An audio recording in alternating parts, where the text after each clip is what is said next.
ही झालं पाहिजे.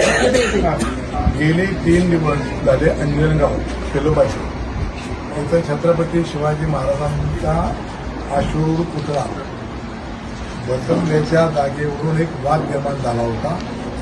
देवस्थान आणि गावकरी असा तो वाद निर्माण झाला होता. त्याच्यामध्ये देवस्थानची भूमिका ही होती, ही जागा देवस्थानची आहे, त्यामुळे देवस्थानच्या जागेत हे पुतळा न बसवता थोडा पलीकड जिथं सरकारची जागा आहे, गायरन आहे, ग्रामपंचायत जागा आहे, तिथं बसवावं आणि म्हणून करता 3 दिवस त्या गावामध्ये संघर्ष होता. परंतु आज आमच्या जिल्ह्याचे पालकमंत्री दयाभाऊ गोरे साहेब, या विभागाचे आयजी फुलारे साहेब, नूतन इथले जिल्हाधिकारी नवीन आलेले कार्तिके साहेब आणि आपल्या जिल्ह्याचे एसपी साहेब सन्माननीय कुलकर्णी साहेब यांच्या समेत मराठा समाजाच्या काही गावातल्या ग्रामस्थांची बैठक झाली.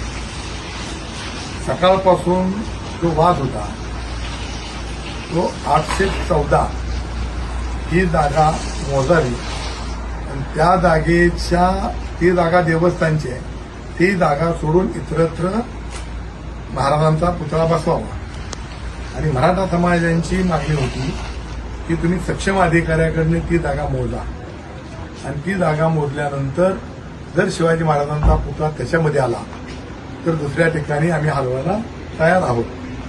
त्याप्रमाणे आज शासनाच्या वरिष्ठ भूमी अभिलेखांच्या अधिकाऱ्यांनी ती जागा मोजली.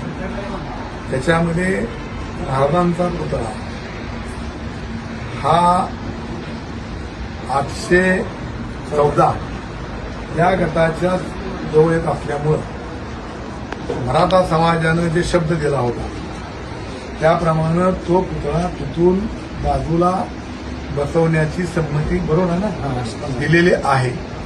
परंतु आता ते कुठं बसवायचा या संदर्भामध्ये शेवटी शिवाजी महाराजांचा पुतळा बसवत असताना तो देखण्या जागी सगळ्यांना दिसला पाहिजे आहे, सगळ्यांना त्यांच्यापुढे नतमस्तक झालं पाहिजे आहे अशी जागा निवडावी अशी आमच्या ह्या सगळ्या ग्रामस्थांची मागणी होती.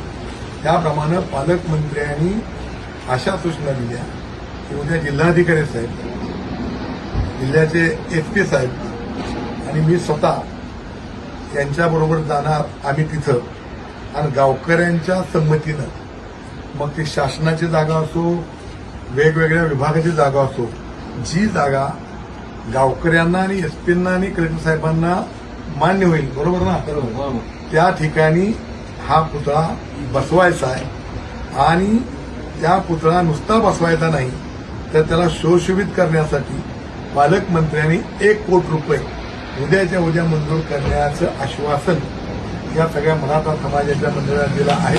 त्याबद्दल मी त्याचं स्वागत करतो आणि मराठा समाजाच्या माझ्या सगळ्या कार्यकर्त्यांचं मी इथं अभिनंदन करतो की तिने ह्यातून मार्ग काढला, त्याबद्दल धन्यवाद.